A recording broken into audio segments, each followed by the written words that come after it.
Hey guys, welcome back to Ripe Stories. In today's video, an out-of-control entitled Karen parked her trucks in my private warehouse and then used my property for storage. She claims the property is shared, but that is a complete lie. Let's dive right into the story. The title story starts like this. So, a few months ago, I had to deal with one of the strangest situations I can remember. It honestly still feels a little surreal because I don't have the faintest clue what this woman was actually thinking. Surely she had to know that this was a terrible idea right from the start. To set the stage a little bit, I own a private warehouse for my business. It is unmarked and very unassuming in a quiet part of town. There are several other businesses around that get a decent amount of traffic from customers, so I erred on the side of caution and had some pretty comprehensive security systems set up. Nothing too crazy, just some quality locks, very clear signage warning away trespassers, and cameras covering the vast majority of the property. The footage even gets uploaded to the cloud, so I don't have to worry about anything getting overwritten. That's all to say that the place is quite secure.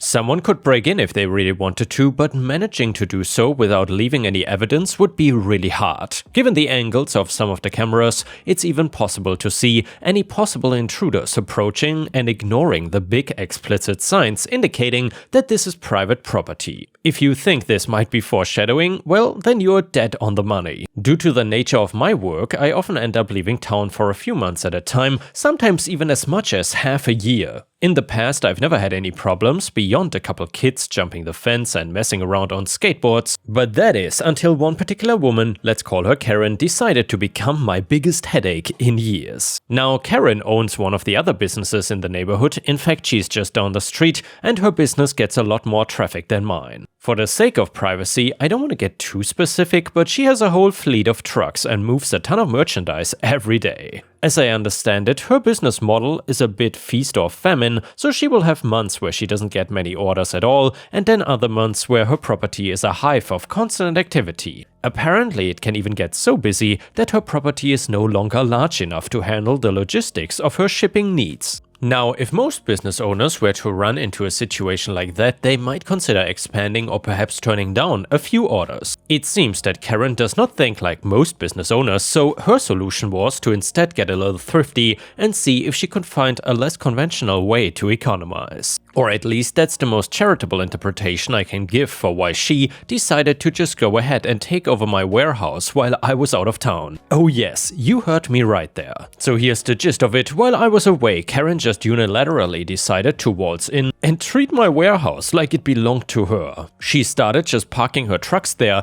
and then once she was sure that I was not about to barge in and kick her out, she started storing her merchandise there as well. She loaded and unloaded there, and by the end she had even moved some of my own inventory away to give herself more space. Maybe part of this is my fault. Maybe I should have been a little more diligent about checking the security camera uploads, because then I would have noticed much earlier and nipped it in the bud. As it was, it took me nearly a full month to notice that anything was afoot, and then it was another month after that before I was able to finally get back home. I would have hurried home faster if it seemed like she had actually damaged any of my property, but as it was, she seemed to just be squatting, at least until the end when she started moving my goods around to make more room for herself. Needless to say, by the time I got home, I was very interested in hearing just what Karen's explanation was gonna be. I was almost excited to hear it, and let me tell you, she did not disappoint. The day I finally arrived home was borderline poetic, because when I went to find Karen, she was not even at her own business, but was instead down the street at my warehouse. She was literally standing on my property organizing the unloading of a truck right in front of me, and when I asked what was going on, she told me she would get to me in a minute. The absolute audacity of this woman. I was utterly speechless. But when she did eventually give me her attention, it was only to briskly dismiss me and tell me that I was not using this space anyway. She was actually in a bit of a hurry to get away from me, and she marched off before I could get another word in. At the time I thought she was just being even ruder than I thought possible, but in retrospect I now see that she was outright fleeing from me. She knew that she had been caught with her hand in the cookie jar, and her strategy was to just ignore me and hope that solved everything. I don't know how long I stood there stunned, but I eventually did hunt her down to demand an explanation. To my shock though, she was not at her business down the street. When I asked one of her employees where she was, he thought she was still over at my warehouse. Curiously enough, he actually referred to it as Karen's new warehouse. It would seem that she'd been letting people believe that she had expanded her business and acquired or rented new property rather than just squat on it. After tersely informing the poor employee that it was actually my warehouse, I left rather than take my temper out on him. There was only one woman who deserved the frustration that had built up over my entire trip home. I thought there was no way that she had been so audacious as to stick around at my warehouse. There was absolutely no way, but out of perverse curiosity, I went to check anyway. And sure enough, there she was, directing, loading and unloading, as if she owned the entire place. Again, part of me suspected that she might be quickly trying to hide the evidence of her trespassing and flagrant disrespect, but no, she was actively ordering her employees to dump even more of their crap on my property. And when I asked her what the hell she was doing, do you know what she said to me? "You have too much space, it's only fair we use it together. Legally, it is shared business property." That's right, she had the gall to act like I was a misser hoarding all the space in town, and mind you, her property is easily 4 times as big as mine. I was barely even listening at that point, but she went on and on about how she had 3 big contracts that she needed to deliver, and I had all this space that I was just apparently wasting, and that I was acting like a child for asking her to respect my legal rights. And then out of nowhere, there was a sudden gleam in her eye, and she declared that I must have forgotten all about the so-called verbal agreement we had. Once more, I was struck speechless, so she went on to describe how I had promised her that she could use this property whenever I was not around. Didn't I remember? It was back in January or maybe December, definitely December. She couldn't even get her lies straight. It was downright pathetic, but for some reason she decided that this was the hill she really wanted to die on. She declared that we definitely had a verbal agreement and that I would actually be in breach if I reneged on the terms I allegedly gave her. When I asked what on earth she was planning to do about that, she smugly got out her phone and dialed 911 right in front of me. That's right, she was actually calling the police. She wanted them to come in, sirens blazing, and haul me away from my own property on the basis of a lie that she had concocted out of thin air. It's the sort of melodrama that I wouldn't have believed for a second if I had seen it on TV, but here it was unfolding right before my very eyes. I knew what she wanted. Nothing would please her more than for me to get into a furious argument with her, getting red in the face and screaming at her. If that was the state of things when the police arrived, then it was entirely possible that I'd get hauled away. So instead I just crossed my arms and leaned against the wall of my warehouse, perfectly happy to wait things out. And she kept ranting at me, of course, describing everything that was gonna happen to me. The police were gonna enforce this mythical agreement and she would then sue me for ownership of the warehouse. That's what she said. I have no idea where she got that wild idea, but I knew that trying to figure it out would be more trouble than it was worth. Maybe 15 minutes after the call, the police actually did show up, and suddenly all Karen workers vanished, and I cannot help but wonder if there might have been some labor violations afoot that they didn't want to take the fall for. In any event, it was pretty much just me and Karen beside my warehouse with all her branded trucks parked and half unloaded. Naturally, she tried to tell a remarkable sob story to the cops. She was on the verge of tears as she described an elaborate scenario wherein we made an agreement and then I went back on my word right when I knew it would hurt her business the most. If nothing else, she was a fairly good actress, and the pair of officers were frowning when they finally asked me if that was an accurate summary of the situation. Well, to that I just got out my phone and played the security footage that I had prepped and ready. It painted a very clear picture from no less than 3 different angles, Karen approaching the front gate, clearly ignoring the warning signs and using a tool to cut her way through the locks. While the officers watched in mild confusion, Karen looked horrified. It seems that she had forgotten all about the literal breaking and entering. Had she hoped that I just somehow missed a broken lock? What exactly are we looking at here? The police eventually asked, and so I told them. There was no agreement. I've been out of town for a while and Karen just broke into my warehouse and took it over. That's the beginning, middle and end of the story. When they turned back to Karen for an explanation, she absolutely lost it. She started screaming about how I was jealous of her business and trying to sabotage a successful businesswoman. Well, I'm sure you can guess just how effective that story was. The police were so annoyed with her that they called in tow trucks on the spot, and then they told her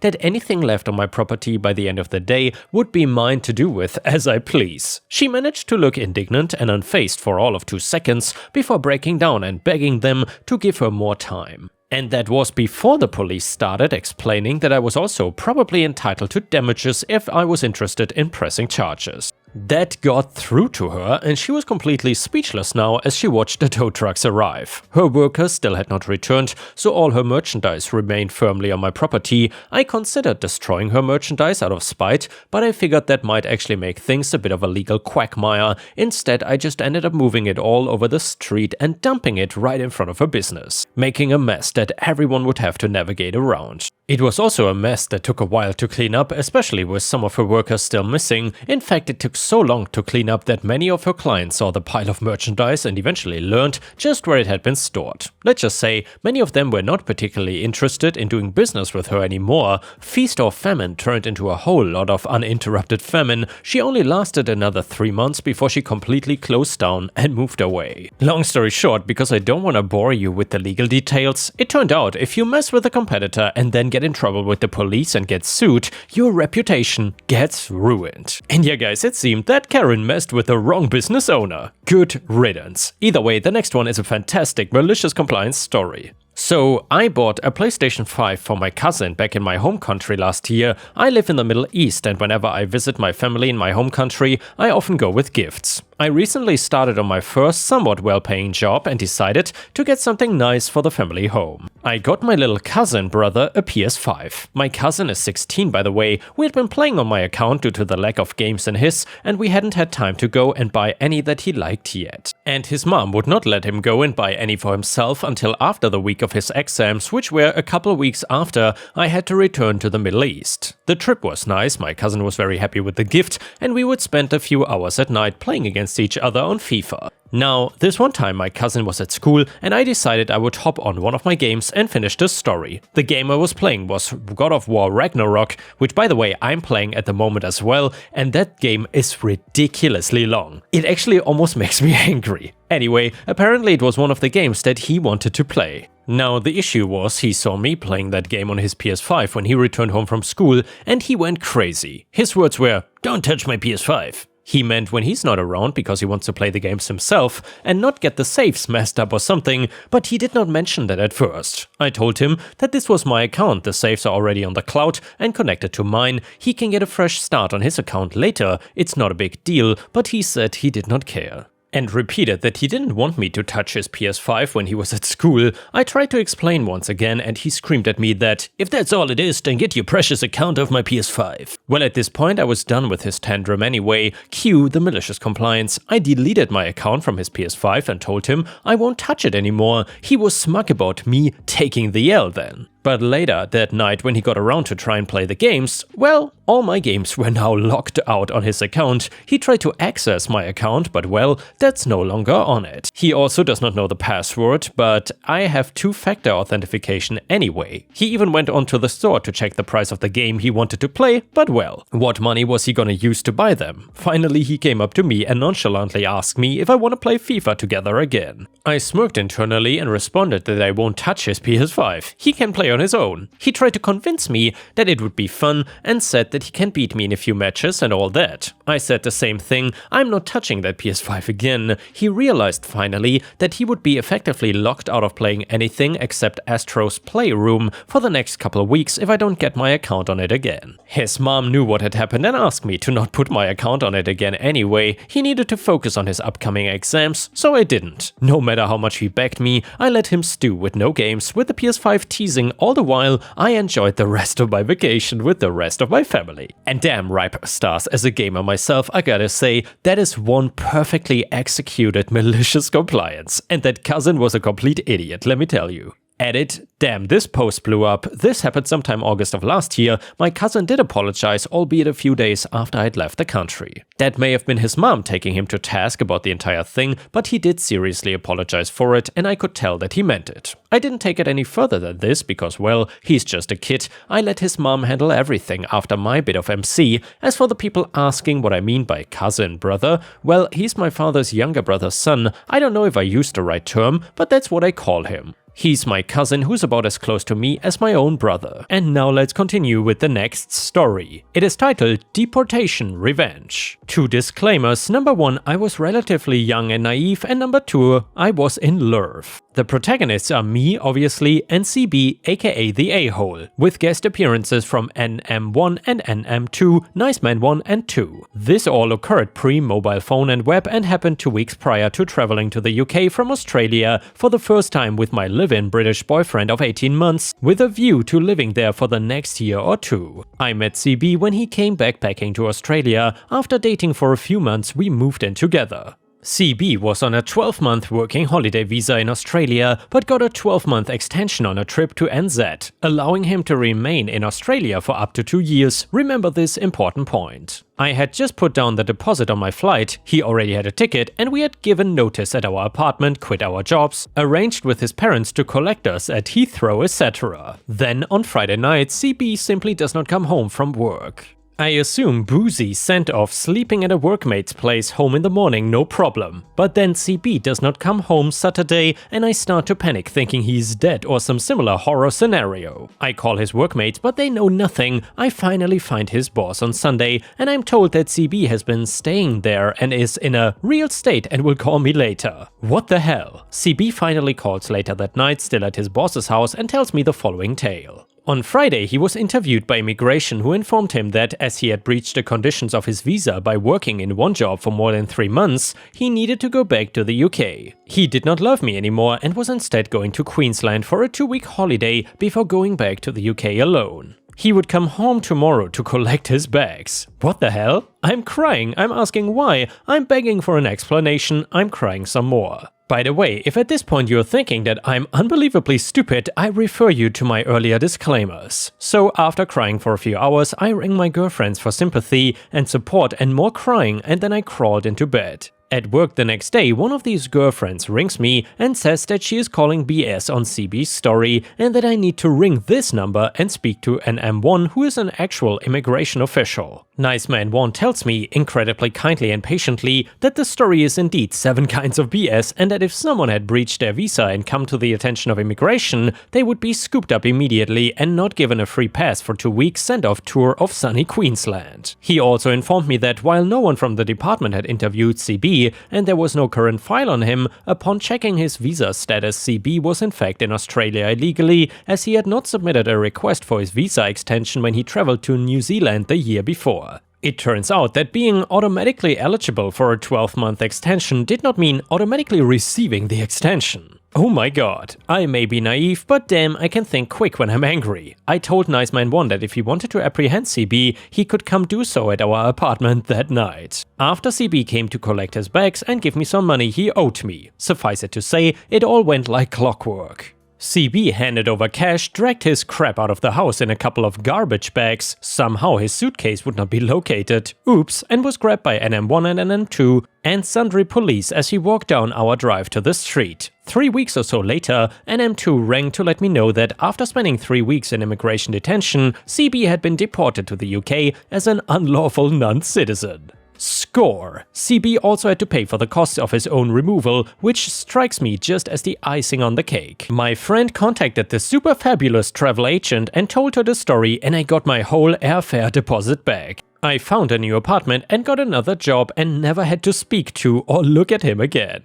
Angry is way better than sad, out of sight really is out of mind. And the next one is titled, Customer is Always Right. One of the benefits of being a barber for many decades is listening to old guys talk about the good old days. You know, when DDT was freely dispersed, PTOs were ripping limbs from farm kids and various war stories. One of the drawbacks is listening to old guys talk. I'm usually open-minded to all walks of life and find differing opinions are interesting to hear. Unless I'm being fed regurgitated Alex Jones broadcasts being passed off as someone's original thought. I usually just keep repeating, "Is that right?" or "If you say so," over and over until they leave. I learned a long time ago some old guys are too set in their ways to bother having any real debate. I learned this from pissing off a lot of old guys. So cue witchy old guy. BOG had an agenda. He went right past the usual football weather, how long you've been here small talk, and it was politics. I got the feeling that I had offended one of his coffee club buddies in the past and his real purpose was to bet clean up. For that bet to clear the bases, something was off with his effect and the conversation became very forced, pointed and not organic. While I'm clippering away, he states a question. "You would agree that..." Sorry, I cannot remember his exact question, but I do know that I didn't agree and said so as politely as I could. I abhor people putting words in my mouth.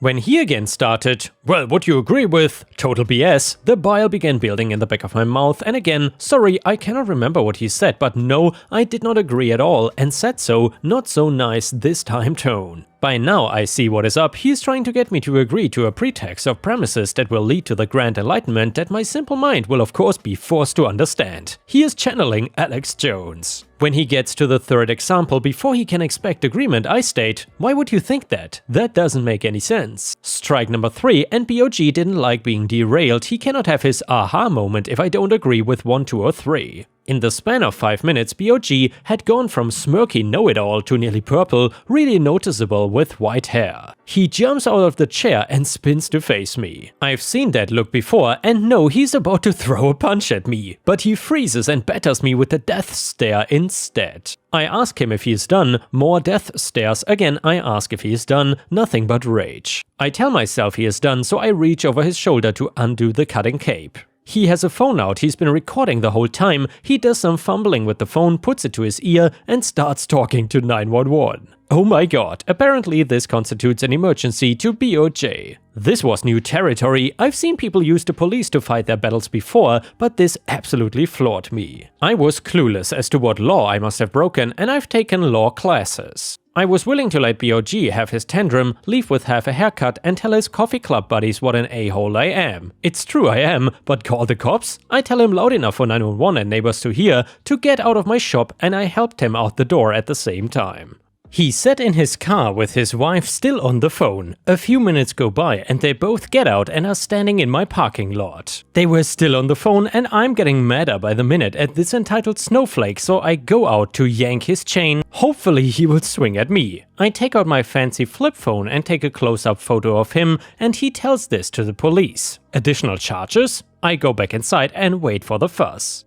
I don't get unis, I get 2 detectives at my door. This is serious business. After hearing BOG's complaint, they both come inside and ask me what happened. It took me 30 seconds to explain everything, then I was asked why I took his picture. I said he didn't pay for his haircut. He didn't pay for his haircut? Nope, not really a reason, but yeah, they both left without saying a word. A minute or so later, they return with BOG and make him pay $10 for the haircut. Apparently, the customer is always right is not a reason to bother the police after all, and they were not happy with him. And before we end the video, we will read one last story from r/malicious compliance. It is titled, "Employers, careful what you ask for." I am an emergency physician. I work in emergency departments in hospitals. An interesting specialty in medicine, different patients every day, except for the frequent flyers, but that's another story. Now, especially in the winter time, EDs are full of people with usually long wait times, and we take people in order of severity, not first come first served. So anyway, I'm at work, get a new patient, and the chart says, needs a work note. I go into the cubicle and see a patient that is obviously ill.